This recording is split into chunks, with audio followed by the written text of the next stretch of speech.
আজি গড়েশ্বৰ সমষ্টিত আমাৰ গড়েশ্বৰ ব্লক কমিটিয়ে বিভিন্ন জাতি জনগোষ্ঠীৰ বিভিন্ন দলৰ কিছুমান ব্যক্তিয়ে আমাৰ দলত যোগদান কৰিবলৈ আহিছে আৰু তেখেতসকলে এই যোগদান কাৰ্যসূচী আজি ৰূপায়ণ কৰিছে।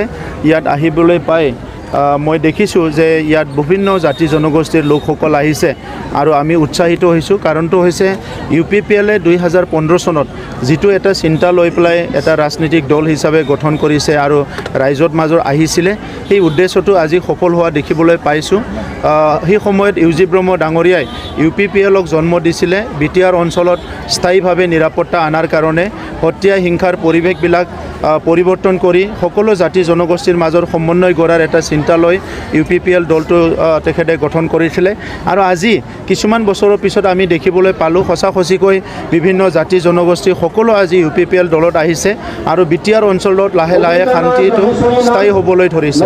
গতিকে এনেকুৱা এটা সময়ত আমি যিটো ভাবিছোঁ যে আমাৰ যিবিলাক এজেণ্ডা আছিলে যে শান্তি স্থাপন কৰাৰ পিছত ইয়াৰ শিক্ষা দীক্ষা অৰ্থনীতি সকলো আগুৱাই লৈ যাব লাগে, এই দিশত আজি কাম কৰিবলৈ আমি সক্ষম হৈছোঁ। গতিকে আজি বতৰ বহুত গৰম, আপোনালোকেও বহুত কষ্ট কৰি আছে। মই পিছত এটা বিষয়ৰ ওপৰত ভালকৈ ক'ম।